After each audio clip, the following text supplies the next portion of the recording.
হাইকোর্টেই খুলল কপাল, চাকরিহারাদের ফের নিয়োগের নজিরবিহীন নির্দেশ আদালতের। গত 2 বছর ধরে কলকাতা হাইকোর্টের রায়ে বহু নিয়োগ বাতিল হয়েছে। গত 22শে এপ্রিল কলকাতা হাইকোর্ট নিয়োগ দুর্নীতি মামলায় রায় ঘোষণা করে। তাতে 2016 সালের এসএসসির পুরো প্যানেলই বাতিল করে দিয়েছিল আদালত। চাকরিহারা হয়েছিলেন 25,753 জন। ইতিমধ্যেই এই রায়কে পাল্টা চ্যালেঞ্জ করে সুপ্রিম কোর্টে মামলা দায়ের করেছে এসএসসি, রাজ্য সরকার ও মধ্য শিক্ষা পর্ষদ।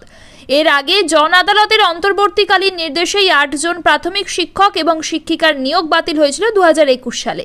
2014 টেট পাশ করে স্পেশাল বিএড ডিগ্রি নিয়ে বিভিন্ন ডিপিএসসির অন্তর্গত প্রাথমিক বিদ্যালয়ের চাকরি হয় এদের।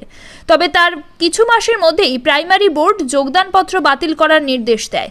দীর্ঘ শুনানি হয় বিচারপতি মান্থার একক বেঞ্চে। গোটা দেশের বিভিন্ন রাজ্যের প্রাথমিক শিক্ষক নিয়োগের নিয়মাবলী ও বিভিন্ন রাজ্যের উচ্চ আদালতের নির্দেশের নিরিখে এবং কেন্দ্রীয় আইনের বিশ্লেষণের পর বোর্ডের নির্দেশে ডিপিএসসির দ্বারা খারিজ নিয়োগ নির্দেশের উপর স্থগিতাদেশ দিল কলকাতা হাইকোর্ট।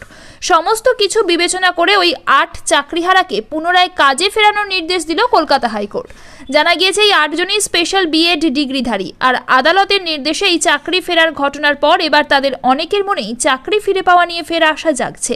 যেখানে দুর্নীতির অভিযোগে নিয়োগ বন্ধ, আদালতের রায়ে আজ চাকরিহারা বহু। সেই পরিস্থিতিতে দাঁড়িয়ে নতুন করে নিয়োগের নির্দেশে অন্তত স্বস্তি ফিরল কিছু জনের। বলা হয়েছিল স্পেশাল বিএড ডিগ্রি প্রাথমিক শিক্ষাতে মান্যতা দেওয়া হবে না, তবে স্পেশাল বিএড এবং বিএড জেনারেল ডিগ্রি সমতুল্য। এই দাবি নিয়ে আদালতের দ্বারস্থ হন চাকরিহীন শিক্ষক শিক্ষিকা। দায়ের হয় মামলা।